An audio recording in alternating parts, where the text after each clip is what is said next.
Wait a second. One, two.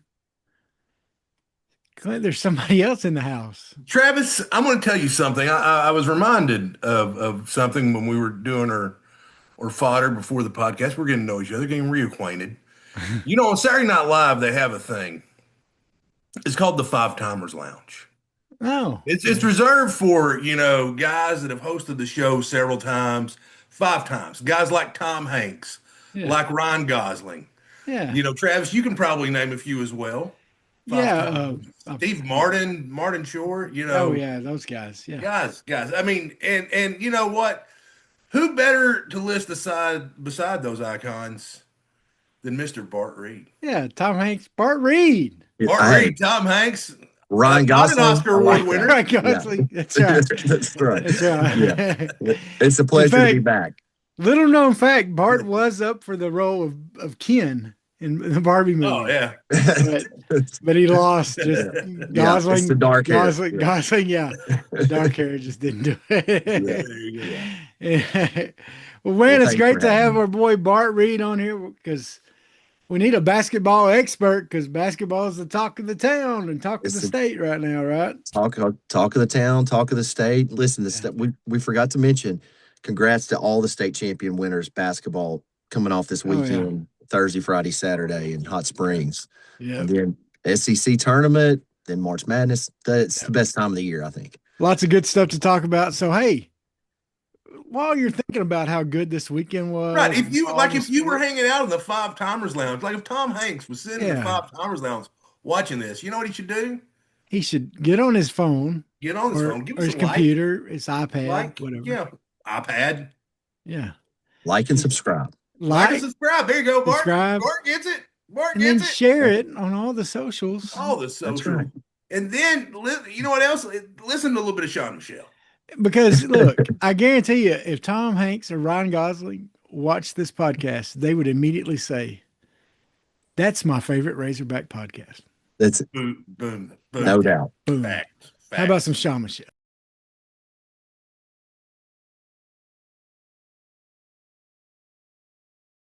One, two, three, four. You ever seen a lame man walk? Ever heard a dumb man talk? Never seen a blind man see? I promise you a change is made. You ever seen a cancer Yeah. dead? Ever seen all the poor get fed? Ever seen a prisoner set free? I promise you a change is made.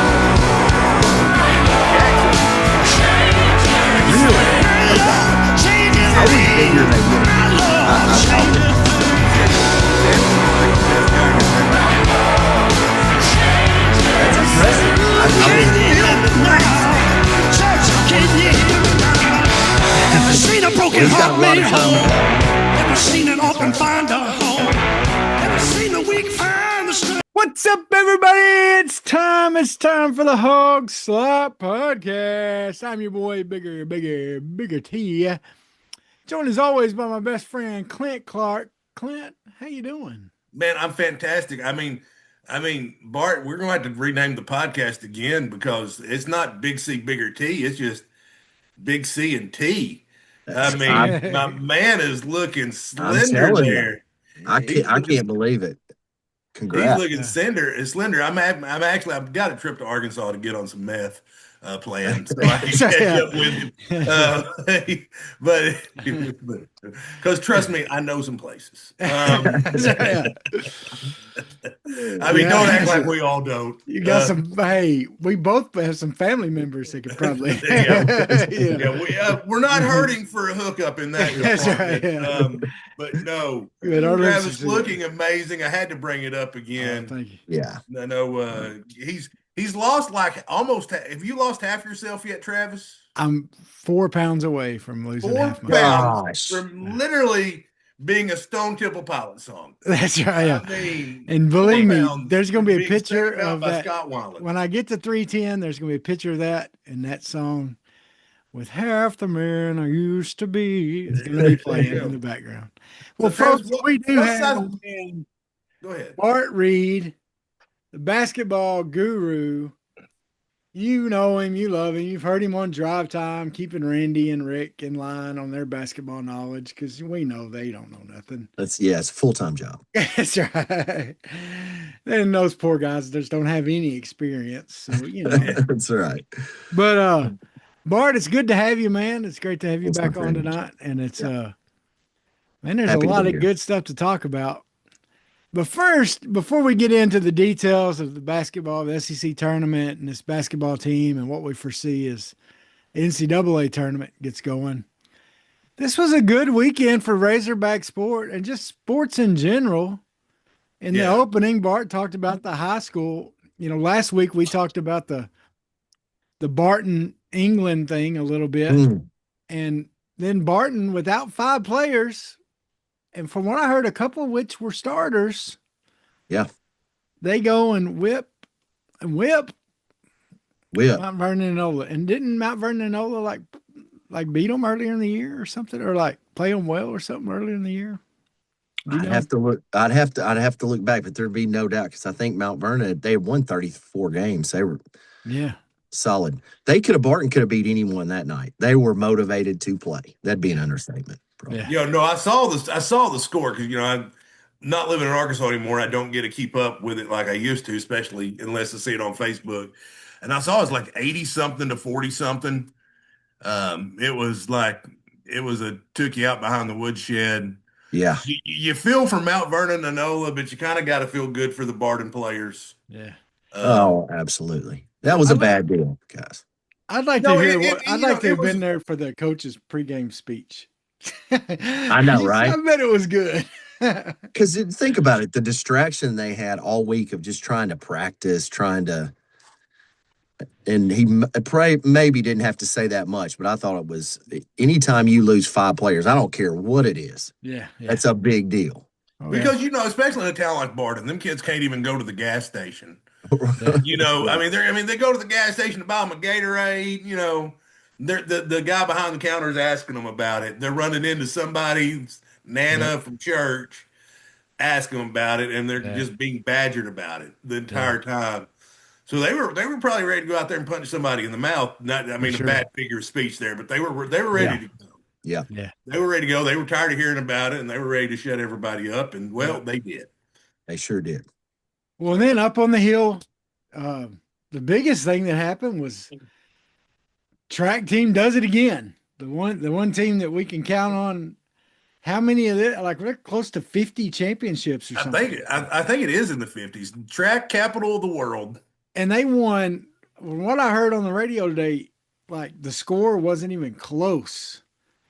Like they won it easily, the indoor national championship. And what a congratulations to the track team. That's the one we can count on them getting some trophies. If nobody can you imagine the pressure of being the head coach of Razorback track? Oh yeah. Expectations. The expectations. You think Van Horn's got it bad. Speaking of Van Horn, the weekend kept going with the baseball Hogs. That's right. Hosting the, I believe, the highest ranked SEC team, the highest ranked team left on their schedule. Yeah. Take 2 out of 3 wasn't the prettiest thing in the world. No, but you go into the first game Friday night, and I turn it on, and all of a sudden the lineup in the infield, nobody's in the same spot. Yeah, it looked like Van Horn just drew the positions out of a hat. It did. Our boy Camden Kozels is shortstop. You have Robinette's at third. Souza, only familiar position, at second. And then you had Rudenbaugh at first. And apparently he's a guy that's played like tons of positions in his college career. I think he's even played some catcher maybe. Kozel, going back to his high school days, he was a good shortstop in high school, but hadn't played in college. He's gone from first to second. Now he's a shortstop.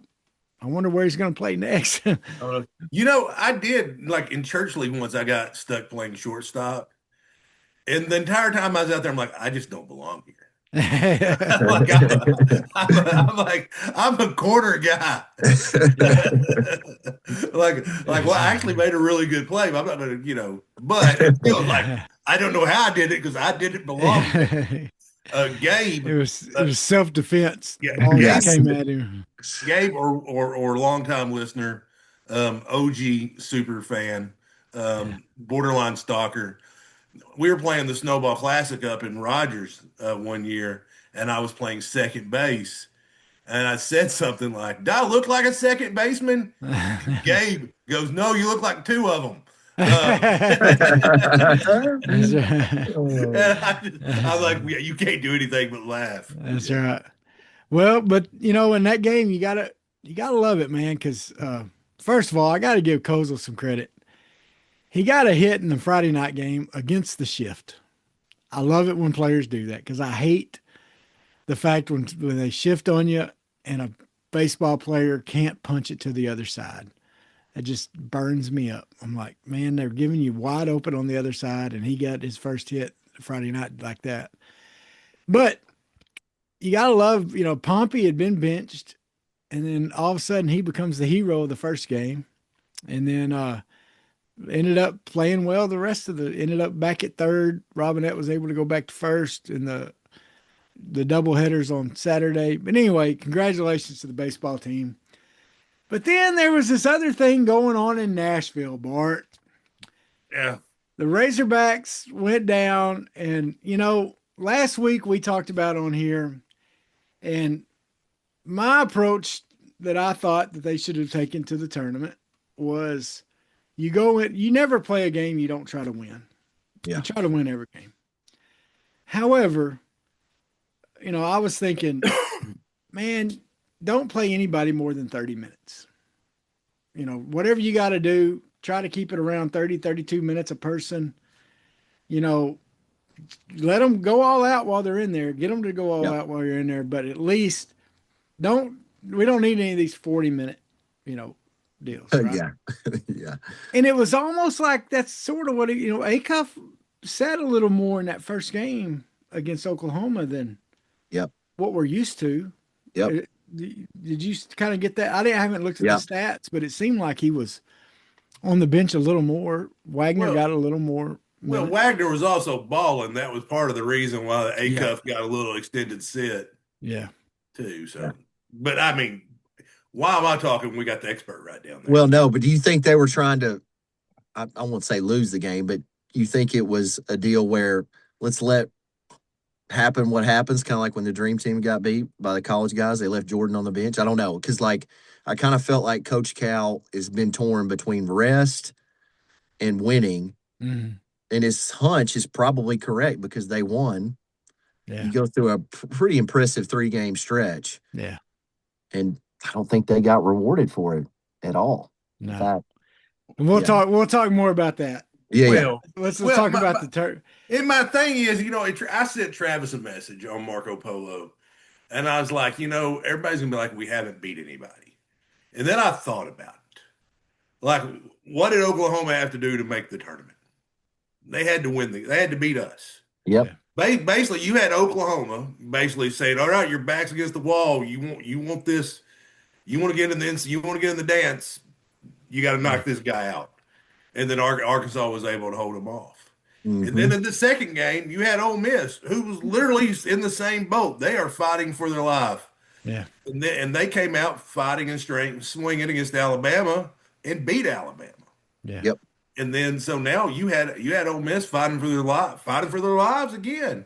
Yeah. Now, then you had Vanderbilt playing it pretty much a home game. Yeah. So I'm like, the road was not as easy as I was saying on Marco Polo to Travis. I mean, when you're going against teams that are fighting for their literal lives, for their like Ole Miss knew, like them seniors on that team, like if we lose this game, this is my last game in a college uniform. Yep. This is it. I'm literally fighting. My career is on the line. Yeah. I mean, Arkansas was a shoe-in for the dance. Ole Miss and Oklahoma weren't. Yeah. Yeah. It's hard to win games in March. Doesn't matter who you're playing. Sure. Exactly That's right. It. Exactly right. And those in Oklahoma and Ole Miss were two of the hottest teams at the time we played them. Now, and Vandy had just beat Florida, a It's a team good that Vanderbilt team. Yeah. mopped the floor with us, you know. Yep. Now they were undersized, especially at the guard position against us, but that was the same against Florida, and they beat them. So, it was a good win. I do think Cal, of course, Cal said in his press conference before that last game, he was like, "Okay, guys, let's just go out for the experience," Yeah. and said Nick Pringle goes, BS. Right. This is for the champ. I Yeah. edited that. This is for the championship. And Yeah. you gotta love that. And Pringle showed up, man. Yeah. I've been waiting for that. I've been waiting for that guy that we couldn't like contain against when we played South Carolina last year. I've been Yeah. waiting for that guy. He needs to keep showing up if they No want to go kidding. far, and that he's got to show up. No Gotta show kidding. up. But how hard is it to win? Just think about this. I was playing when that was my sophomore year when Joe and the Arkansas they won in 99 2000. Mhm. People don't realize that was a going into the tournament 3-14 team or 12-14 team. Now Joe was not eligible till January. Yeah. Then you had Teddy Gibson, Brandon Dean, that group. Yeah. Just all these years, and we've still only played in the finals a handful of times. Corliss and Scotty kind of blew it in Kentucky, and then you had the Georgia kind of debacle. It's just so hard to get. The SEC is so good. It's hard to get there. I mean, you're talking about a conference where you had 10 teams this year, which is only not a big deal because you had 14 last year. Yeah. And even though I still think a lot of the teams don't get any respect, but yeah, it's a big deal. And if you make it that far, the players know you got to try to win. Yeah. It's all out. Yeah. Yeah. For sure. Well, If you're a competitor at all, yeah, you're a competitor at all, you try to win the game in front of you. Yep. And the one thing I will say about this Razorback team is they've got a chance in every game they play. Yeah. Because if you have the best player on the floor, you have a chance to win the game. And we have the best player on the floor. Yep. Every game. Because Darius Acuff Jr., I'm going to say it, I think he's the most talented player to ever wear a Razorback uniform. Had Cal still been in Kentucky and he'd done this, they'd be talking about him as the number 1 overall pick. Yeah. I have no idea why he's not getting more love. I mean, obviously he is now. Yeah. I think that the secret's out, but Bart, is he the best Razorback basketball player ever? I think so. I think with what he can do, if you really look at, first of all, you got to factor in how young he is. But if you look at Ole Miss, will tell you all you need to know. When you have a player that doesn't play well, and he's got 24 points, 6-7 assists. I mean, because guys, we can admit he didn't play that well. I mean, not according to the way he's played. Yeah, he just does stat stuffer, but he finds ways to win. That's all he's ever done is win. And I've been a huge Acuff fan, and I think he's far and away the best player to wear a Razorback uniform. And I think the results speak for itself. He is almost unstoppable. Well, I mean, to be mentioned with Corliss, he'll have to win the national championship. I mean, he just will. Yeah. To get to that, to where like they're calling like we're going to Acuff somebody on the buzz. Yeah. Right. They talk about Corliss somebody like we're going to Acuff. I mean, he's got to win the national title, but he's already going to be beloved. It's hard to believe he's already played his last game in Bud Walton Arena. Yeah. But it's a different era, right? I mean, it's hard to compare him to Moncrief today. Yeah, it Joe is. Johnson to Corliss, because we had all of them for more than 1 year. You know, you had Corliss for 3, you had Joe for 2, right?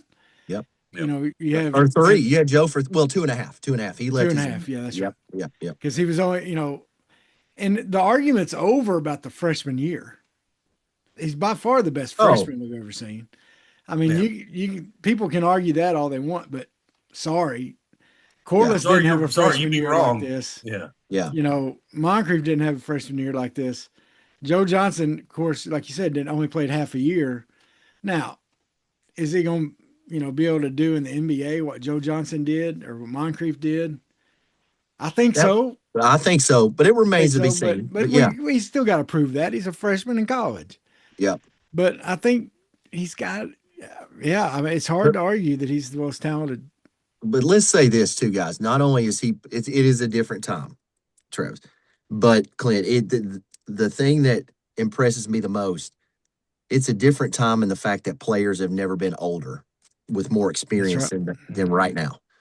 I mean, you've got some 24, 25 grown men out there playing, and he just got better and better and better.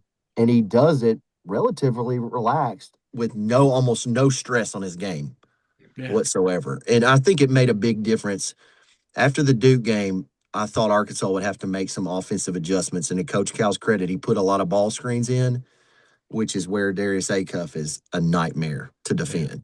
And only does Malik Thomas not get mentioned of what a great freshman season he has because Darius Acuff is out there, because Malik Thomas has played lights out too, guys. Yeah. So Bart, the year's 2036, where me and Travis are pushing 60.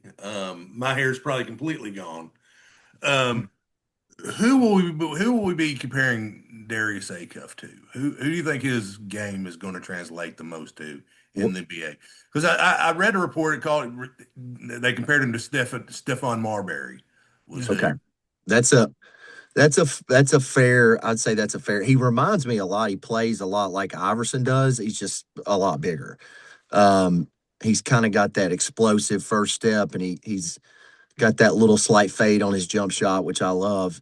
I think Marbury, Iverson, but he's just bigger than Marbury. Marbury's 6'2", and I think Acuff is, I think, more substantial. And Marbury was, a built, stockier guard.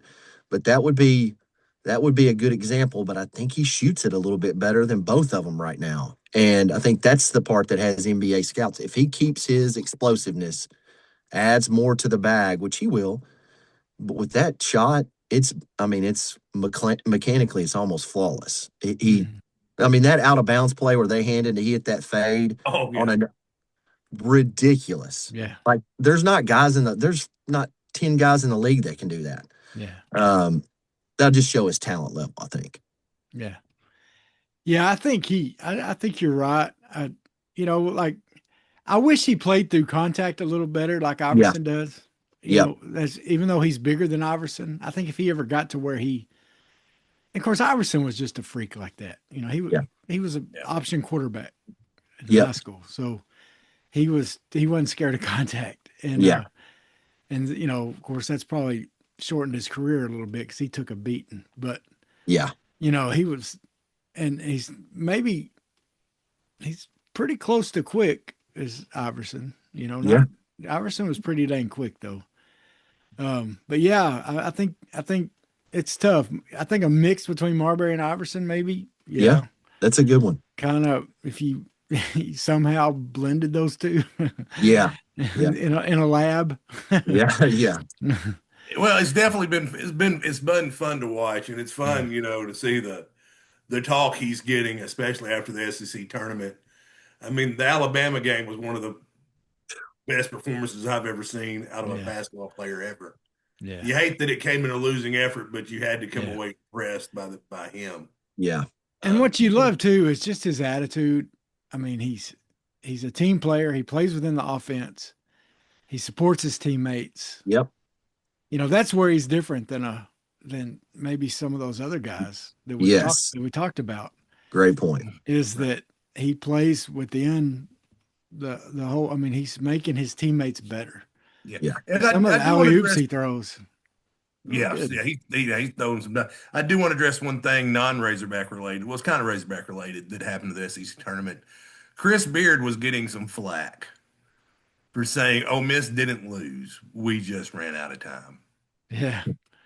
I'm like, if I was Chris Beard, that's the way I would have felt. Yeah. I mean, because that Ole Miss team played their guts out for 4 straight days. Yeah.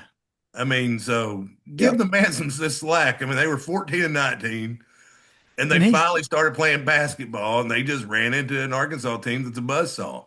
Yeah. And he's not used to losing, guys. Chris Beard has won everywhere he's. So this is a historically. It's not a terrible year. It's just the way it is. But he's not used to losing games like that. So I think we can all agree that Porter Moser, great basketball coach. Yep. Chris Beard, great basketball coaches. I didn't hear people weren't wanting Chris Beard fired at Ole Miss, but obviously they were wanting Porter fired at Oklahoma. What is it? Is it just the financial support at those schools, Bart, that's holding them back? I mean, obviously they're spending money out the wazoo in football, but when it comes to basketball, it just seems like they just don't have the talent that the rest of the ACC does. Yeah, and so if you look at it, Vanderbilt's top guard was in the backcourt with Jeremiah Fears last year with Porter, and you can't keep guards that good if you're not going to pay them past a year. And so they're bringing up, and Porter's pretty honest about it. They're bringing up OU's bringing up the rear in NIL, and so I think we live in that world now where if you're going to go out and recruit the players, because Porter's a great recruiter, he's just a natural recruiter. Guys relate to him, but you got to be able to put some extra sauce behind it now. If you're going to compete in the SEC, because that's what teams are doing. Arkansas, Kentucky. I don't know what Auburn's budget is, but I seriously doubt they're hurting for money. No. If Tennessee lands Nate Ament, we know the going rate for him was about 1.4, 1.6 million. So they're spending, you got to have 10 to 14 million to be competitive. That's just how it is. I heard today that Oklahoma was 15th in the SEC in NIL. And they finished, where did they finish? Like 8th, 7th? Yeah. Something like that. They're really the first one out. So really. Last one out. Sorry. So really, that's good coaching. Oh, absolutely. Yes. I mean, if you're in the NFL and you have, or Major League Baseball, and you have the next to last, lowest salary in the NFC or the American League, and you finish halfway up, that's some good coaching. That's some good strategery. Yeah. Just look at SEC football. If you're in that case and you're SEC football, I mean, you're getting your brains kicked in. No, Porter's a great coach, and it's really is unfortunate now. It's become a money game. But see, the great thing about basketball is this, and this is why Coach Cal's been so successful. NIL is a part of the conversation, but it's not the only conversation like it is in football, I think, because you still have to go to a program and thrive and do well, and that's what's exciting about Cal, and I think that's why Cal was advocating for Moser to stay. He was really this guy's doing a great job to have that little to work with. Yeah. So. Well, okay. So the next question is, as we look to the hog seating, as we get into that, my question to set that up is this: was it worth it to win the SEC championship? I mean, if we'd have lost the first game to Oklahoma, we would have probably got a 5th seed. Maybe. I don't know. I think maybe they already had us penciled in the 4 right there, and they just didn't care. I saw on, I don't know who posted it. It was on Facebook or something, that we were originally a 5 seed. We were going to go to we were in another bracket, and then whenever we moved up to the 4 seed, that would have had us in the same side in that bracket as Florida, and they didn't want that, and so they moved us around, and then they moved Alabama around because they were ranked higher than us overall. Aren't they a 4 seed also? Mm-hmm. But they're a higher ranked 4 seed, so they gave them preferential treatment. And that's why we ended up. So would we have been better off not having to fly 6 hours? And here's the deal. When it comes down to it, players and coaches got to go wherever they send you to and play and coach. Yep. I'm not complaining about it for that. To me, it's sad for the fans. Yes. Yeah, and none of the games are going to be, because I mean, you're talking about you're playing Hawaii. It's not like Hawaii's going to travel well. Yeah. And then you're either going to play Wisconsin which I don't know. I mean, Wisconsin, I don't think it's that close to Oregon. It's probably not much shorter flight than what we'd have. Or then you have High Point University in North Carolina. The distances for all the teams in our bracket are pretty equal. Yeah. Like as far as where we got, I did see a deal about that Wisconsin's similar distance. Yeah. But we're doing it every year. We're doing it every year, though. That's my own. I went to 06 when Dallas when not Bucknell, but Bucknell beat us. Yeah, that was the last time we've been within 4 hours, within 400 miles. I don't get it. That's the last time Arkansas has played within 400 something miles of Fayetteville. No, I was hoping we're going to get Houston because I was like, man, I'll go to that one. But and there's there was Oklahoma City, there was St. Louis, there was other places that would have been, and that's the thing, and that's once again that's why I hate it, because Arkansas fans would have gone to those. Yeah, they would have, because like I heard Trey Shapp say on the buzz today, his ticket to Portland's costing him $1,200. Okay. And it's a 6-hour flight or whatever to get there. Yep. That's hard for a lot of fans. But if it was Dallas, if it was St. Louis, fans would be driving there. We would have a contingency of Razorback fans all over, and it would be good for the host. It would be good for the whole thing. Yeah. But Portland, a lot of them aren't going to be able to go. Well, sorry. No, well, I mean, we complained about the location long enough. But I think they should have been a 3 seed, and that's if you win the SEC, and this is what I don't get. You have 10 teams in the tournament, most teams of any other conference. But it's Florida, and then your next highest seed is us and Bama. So you're saying it's the toughest conference, but you're not going to reward it that way. That's because a good point. You're not valuing and not to mention Arkansas played a brutal non-comp. We have no outside quad 1 losses to my knowledge. What was our worst loss? Maybe Auburn. Auburn's are probably our worst loss. Yeah. You realize how good and Auburn was what, last 4 out? Last 4 out. They were last 4 out. I mean, so your worst loss barely missed the NCAA tournament. Just barely. Yep. And Auburn had the toughest toughest schedule in America. Right. I mean, so it's like, the seeding doesn't really. I mean, at the end of the day, you just need to be in it. Yeah. Location might have been better. Bart, what do you think of the draw? We get Hawaii first, and then we'll get the winner of Wisconsin and High Point. Mm-hmm. I've heard a lot of talking heads picking High Point. I used to live in High Point. Okay. Snooty campus. Okay. Very snooty. It is very purple and very bougie. It is a rich kid. It's a rich kid campus. So. Well, see, so my son thinks that High Point is going to beat Wisconsin. I happen to think Wisconsin's maybe the hottest team rolling into the tournament. I think Arkansas and Wisconsin be right there for the 2 hottest teams winning the tournament. Wisconsin, guys, plays a style that nobody really wants to play against. They move the ball really well. They shoot it really well. Mm-hmm. They defend in a very disciplined way. They don't give up. They don't make a lot of mistakes. They don't turn the ball over. So I think Hawaii is 2 seed in the Big West. I think it's Arkansas. They do have a 7-footer, Isaac Johnson. He's averaging 15 points, and they have a guard that's 6'6", that's averaging 13 and 6 rebounds. So they have players. I think that's an Arkansas, I would say, a lock for a win. The thing is that hurts Arkansas. You get no rest because you're playing so early on Thursday. So you could have gotten a Friday draw. Yeah, that would have been significantly better. 1 more day rest, especially when you're traveling. But I think Arkansas has a slight edge over Wisconsin. But then guess who's waiting? The best team in the tournament. Doesn't mean they can't be beaten, but Arizona's right there on the West Coast.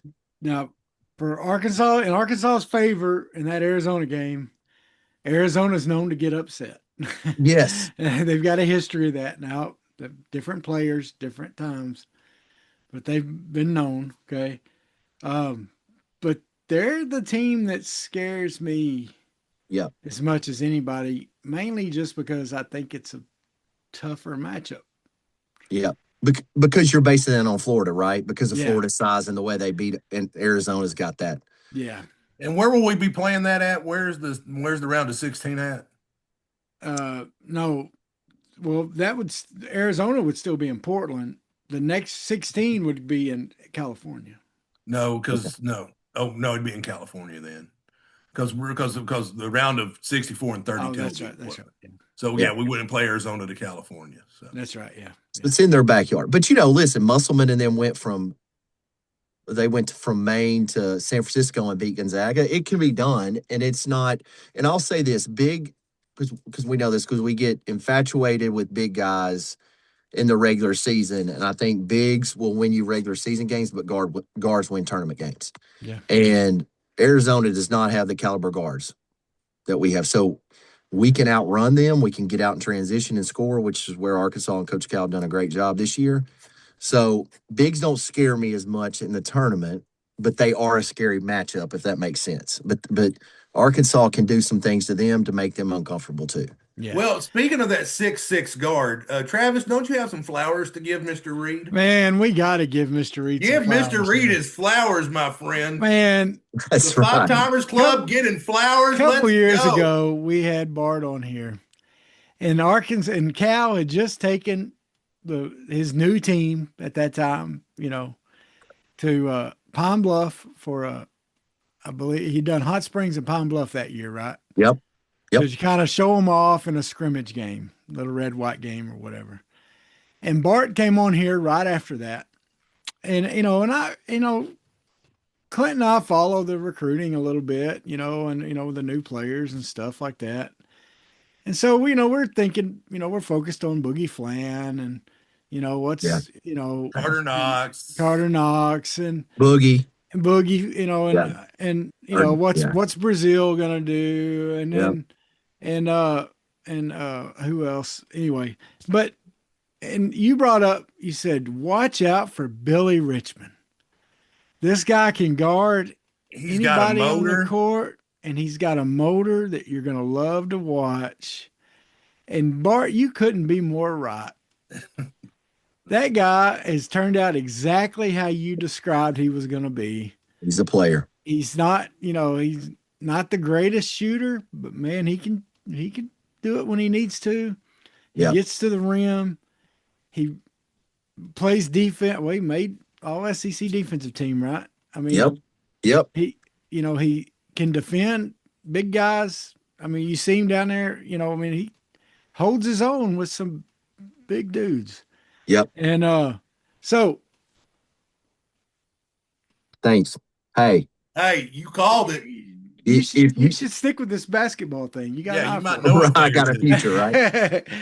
But my question though is, knowing that, and what you saw of him that day in Pine Bluff and early on, has he lived up to those expectations you thought? Has he exceeded those? I know he's at least lived up to them. Yeah. No he's doubt. exceeded him. He's exceeded him, I think, because he's got and he's still inconsistent shooting, as you mentioned, Travis, but just to get where you have a shot that's a threat, where people have to somewhat plan against, to going from where he started. Because I said his shot was really the only thing holding him back, because it was just really, really, he would miss left or right instead of missing straight. So I think he's exceeded because he went to work, obviously, and added some things to his shot where he can get streaky and hit. I mean, he hit 2 against Vanderbilt, 2 threes. If you play at a high level in Arkansas and Tennessee, they have the best guards in the country. And I've been saying this for 15 years. They have a level of toughness that is just not seen other places. Yeah. Maybe North Carolina, Clint, that would be another spot, and Prince George's County and D.C. right there.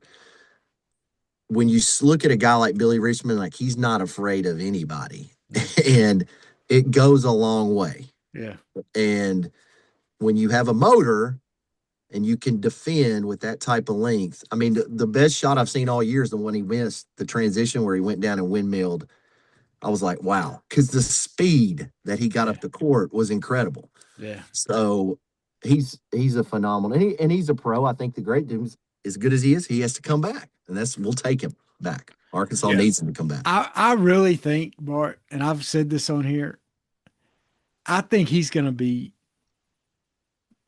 next to Acuff, the best pro out of this group. You think so? Oh, I could see it. No, and I think him and DJ Wagner are both going to have long careers in the NBA because they do stuff that you don't see in the stat book. Well, I think with Billy Richmond, think a bigger Patrick Beverly. Yeah, that's a good one. Yeah. Now, I'm not telling you he's going to go be a superstar, but whatever NBA team has him is going to love him. Oh, I think he can, because his shot will get better and better and better. And he's so unselfish. He can score more, but he distributes the ball and passes really well. So I love Malik Thomas because he's got this, I love guys that have a blind faith and just believe in what their game is. And he's so confident. But if you look at Acuff, Thomas, and Billy Richmond, man, they're so confident in their game. Like, to be young guys, I love it. They really believe in what they're doing and the work they're putting in. So, no, I think he's going to be a pro, and it's fun to see Coach Cal, man. He's getting some pros now. Yeah. So, Bart, with everybody they have coming in, what do you think the plan at point guard will be next year? Do you think it'll be, hope and pray DJ Wagner comes back and he's going to run the point for you? You think you see JJ running it? No, I think it's funny because this is kind of what Travis. So I think you could make the case that Wagner is so much better with the ball in his hands versus off the ball, and some of that's a size thing and some of it's a feel thing. I think Wagner, there's no value in him leaving. I don't think. Now he could go to a different school, but again, you have to understand where Wagner came from. His dad has undying loyalty to Coach Cal because he owes most of the things that he has to Coach Cal. So it's easy to say he would leave, but I think he stays. The draft is loaded. He comes back, but I think if you look at it, there are recruits, and I think JJ's going to probably stay at the 2, but Jason Smith Jr. is the freshman that's coming in. He's 6'2" with a 7-foot wingspan, and he's a freak of nature, and he's a combo guard. But I think he could easily slide over and play the 1 if Wagner decides to leave or not come back. And they still have some spots that they can fill with it. But I think you've got probably the best player, in my opinion, coming in this year. And I think if Wagner does come back, I think Smith will still play point just because that's what he's going to look at for the NBA. For the next level. It sounds like in the recruiting process, hearing him talk, that's what his plan is, to try to play some point. And that's one of the reasons he chose Cal, because he knows Cal can build a point guard. But there's going to be some times where Cal's going to say, I need someone else. And I think in conversations, one-on-one conversations that Cal has with Wagner, as Wagner's thinking about what he's going to do, he's going to say, listen, I need someone that's going to be a true point, because yes, I'm going to play him at point a lot, and he's going to have the ball in his hand, but there's going to be times I'm going to need him to be off the ball because he's so good at being off the ball. Yeah. And I need someone that I can trust to run it. And DJ's defense is way underrated. Yeah. I mean, I think his perimeter defense, they're talking about he's their best perimeter defender. Yeah. I mean, no, it's only goes 7 deep, but it's a heck of a 7, I tell you that. Well, and it works for Coach. It's 2 years in a row he's gone on a slim lineup, and you talk about, as you've not seen anybody play through contact, so you see Jason Smith Jr. play through contact. This guy is incredible, and I've told this some of his highlights. You're right, man, and he flies around. Listen, he's not the only. I think obviously JJ's. If you're over, that 6'4" range right there, that 6'3", because I think Acuff's pushing around 6'3". If you're at 6'3" to 6'7", man, they thrive in Cal's system. They do really well. Yeah. And he knows, he's just such a guru at recruiting. If he's recruiting somebody, they can play. There's no doubt. Yeah, no, for sure. Well, Bart, who do you honestly think I mean, obviously Acuff's gone. Who else do you think off this team will lose to the draft? Malik Thomas. I think Malik. he's too good, guys. If you look at what he brings to the table, his shot is so consistent for somebody that young. He gets it off in a hurry. He's a really good defender, high energy guy. He's long. He's got, his handles need to get a little bit better, but he does separate well, and he's a really good passer, even though he wants to score. But I think he's gone for sure. Guys, I mean, outside of that, you got to wonder about Carter Knox, but you got to think that this injury really cost him the draft. It cost him, but you know what cost him more is his play leading into the injury. Right. He just didn't play good. That's right. And he came off a combine where he did well. He went. I don't think he thought he was going to go, but he did better than most people thought. But you got to be able to come out and put that on the court. And I just don't see it. I think he's got to come back. He looks like an NBA player, but his skill, and I think it's a little bit of his basketball IQ is just not there. I think you're right on Billy Richmond, but I am afraid the wrong people are going to get in his ear. You think? Because he's getting talked about a lot. Yeah. When you start hearing the commentators and stuff talk about, man, I love this guy's game. I love what he does. And the more you hear that kind of stuff, and if Arkansas does well in the tournament, you're going to hear that because they're going to talk about Acuff, but it's kind of like that, those other guys on the team that, in high school ball that get recruited because everybody's showing up to see the star player. And I'm afraid an agent or somebody's going to be talking to Billy. I wouldn't doubt at all. Here's the thing, that same agent can talk you into getting more NIL money now too. That's true. Well, that's true. But I bet he goes the route that Carter Knox did last year. Well, no, and there's no harm in that. I think Cal would actually encourage him to do that. Yeah. I mean, what's the harm of going through the combine? Well, the harm is you could get Boogie Fland. Yeah. Yeah. Well, I think that was a conversation Cal had. Like, look, I got Acuff coming in. Yeah.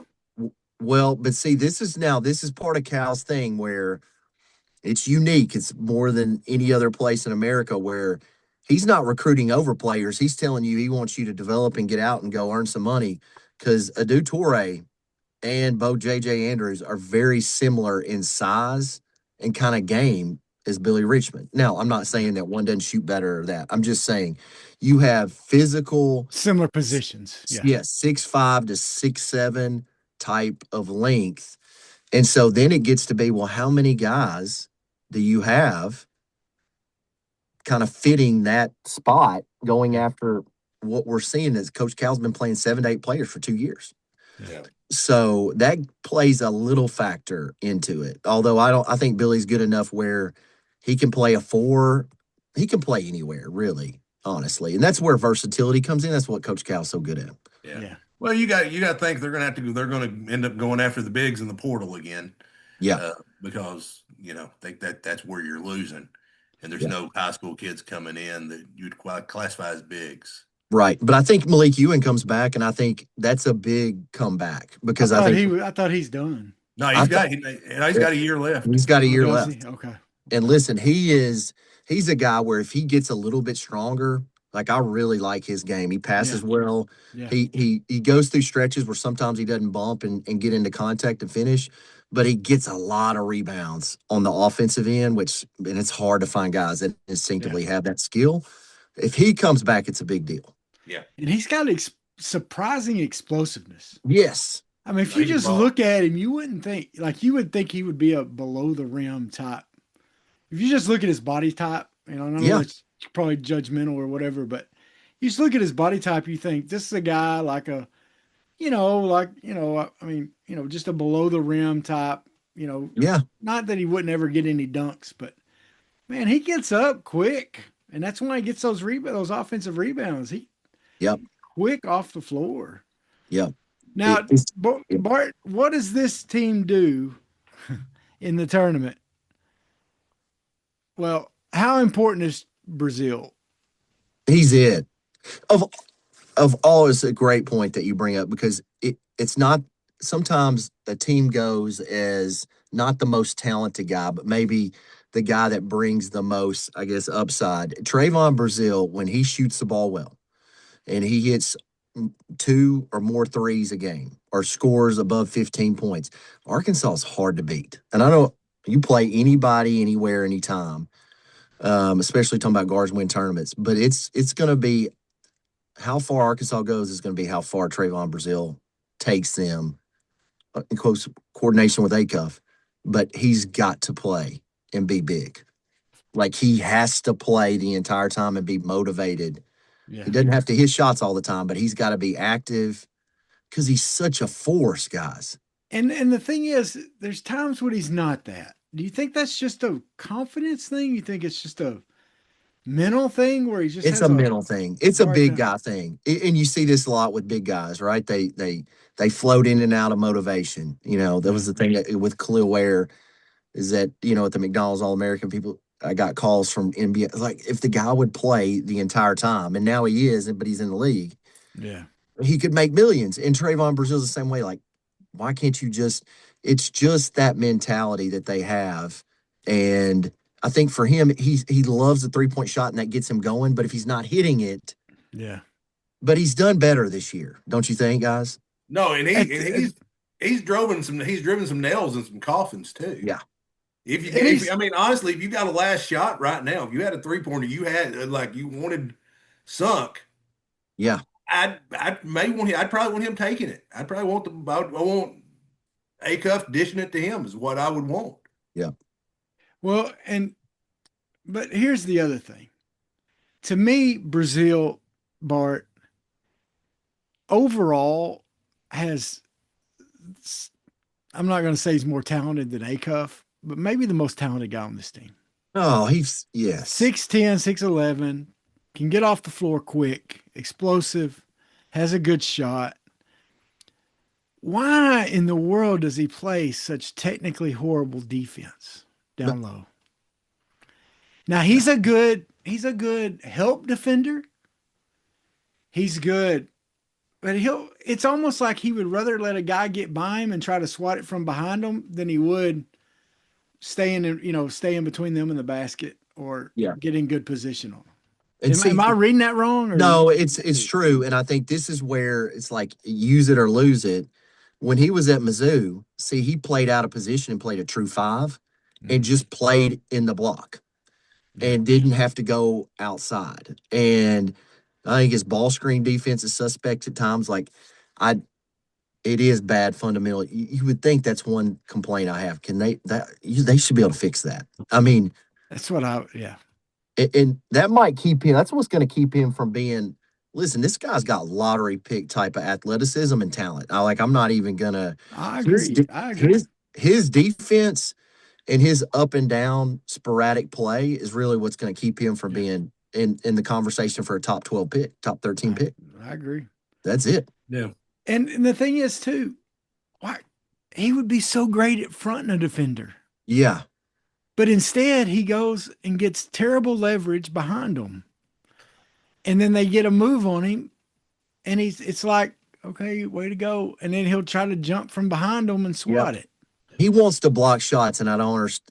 I guess that he's looking for the highlight, right? But you really need him to just play fundamental defense because I think if he did, he'd be one of the best defenders in the country. He's got that type of ability.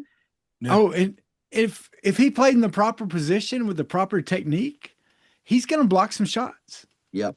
But he wants to get these other ones where it's coming out of the wrong position. It's help or something like that. Now, he's gotten some sweet blocks, okay? Yeah. But it's the ones that he sits and lets the guy just go by him. So that's what scares me. I guess it's working for him. Now, Bart, we've about kept you your full hour, man. We appreciate you. But so we're sitting here next month. Where do you think the Razorbacks make it? Where do we go out? And to whom? And what do you think the realistic ceiling is for this team? Well, I think Wisconsin is a team where if we're defending, we can beat, certainly. But if you're in poor defensive position, this team will just torch you. They just beat Purdue.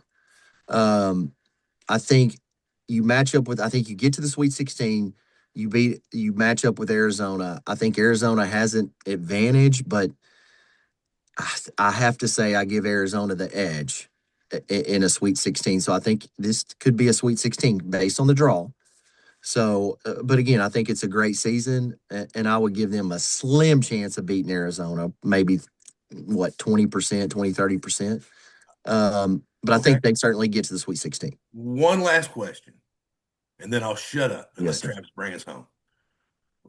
Arkansas wins the national championship if? Ooh, good question. Great question. So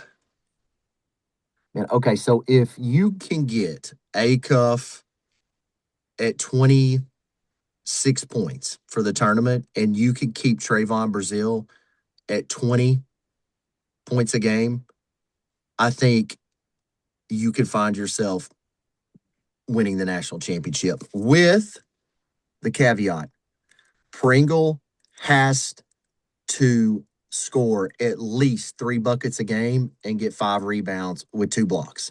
And I know that's a lot of ifs, but you have to have someone that can enforce on the inside to win and cut the nets down. See, I think, me personally, and Travis, I want you to answer it too.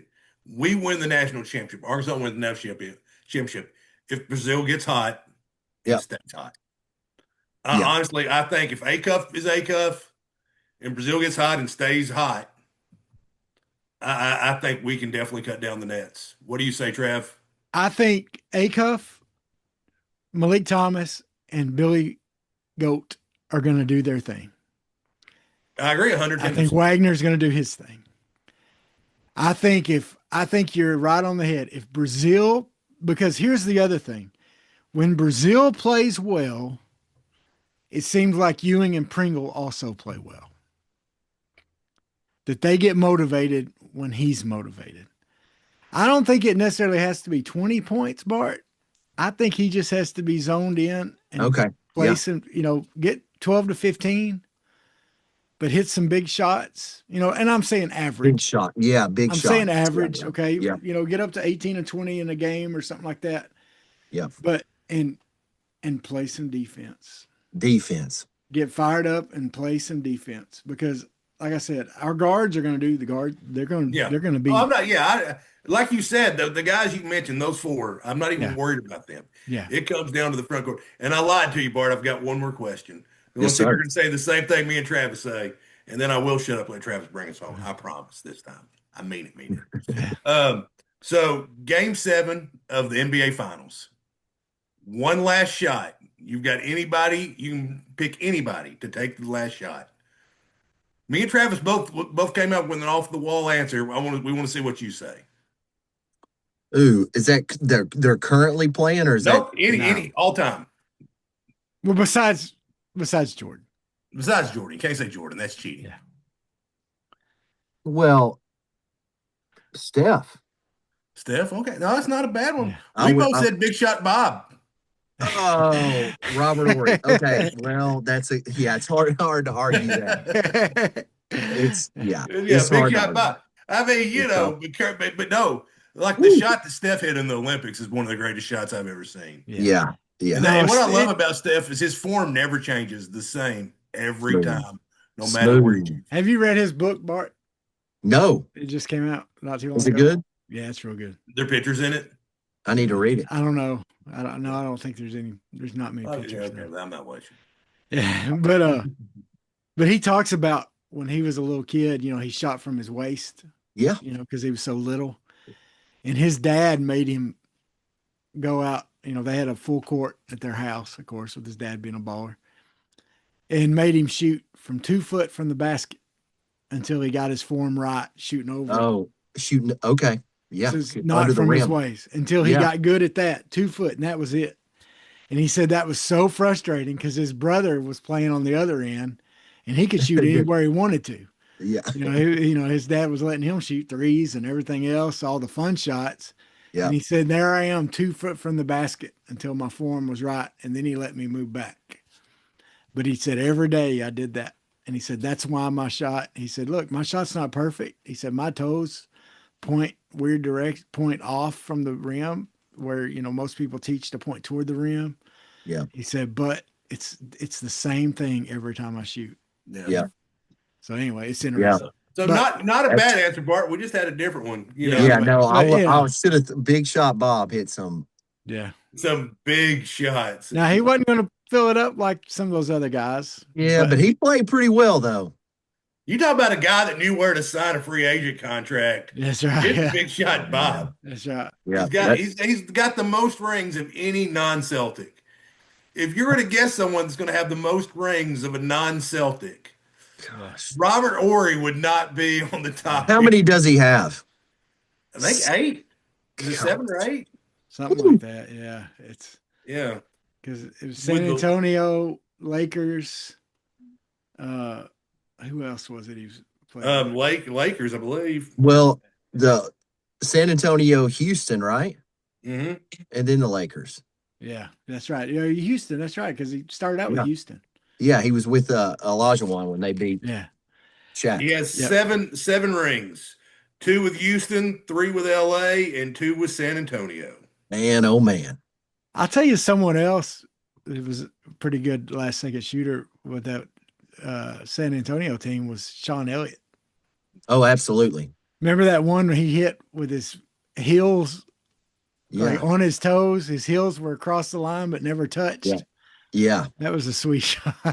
Because listen, I started to say Reggie Miller because Reggie Miller was big shot Reggie too. Like he hit some. Yeah. Yeah. Anyway, all right. Well, folks, lots of good basketball talk here, Bart. We appreciate you so much coming on here and classing up the joint with our basketball talk a little bit. Thanks for having me, with guys. us two knuckleheads. Folks, like, share, subscribe. If you got kids that need to be trained in basketball, what's the best way to get a hold of you, Bart? You can look up online, the Bart Reid on Twitter or Bart Reid on Instagram. Just hit me up. And if you got a kid that's got a decent shot, but it needs to get a little better or needs to get their ball handling better or rebounding or whatever else, hit up old Bart. He'll come up and give them some training. And look, if nothing else, try him out. Because the thing is, your kid will learn probably in one practice with Bart things that they can do in their driveway, in their court at home, and their practice court at school or whatever, that'll carry them on for the long run. So I guarantee you, Bart Reid will have your kid looking like Travis Johnson at recess in 6th grade. It's recess in 6th grade. That's right. Within a week. All net. He's gonna have a baby hook in no time, baby. Baby hook. Right. All right, folks. So like, share, subscribe, all those things, and root on those Hogs Thursday, 3:15, right? Playing those Rainbow Warriors from Hawaii. From Hawaii.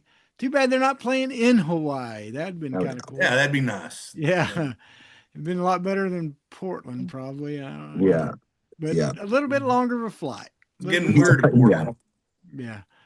Maybe they'll get some good crab meat or something. Some coffee or something up there. What do they have in Portland? I don't know. Anyway. Yeah. All right, folks.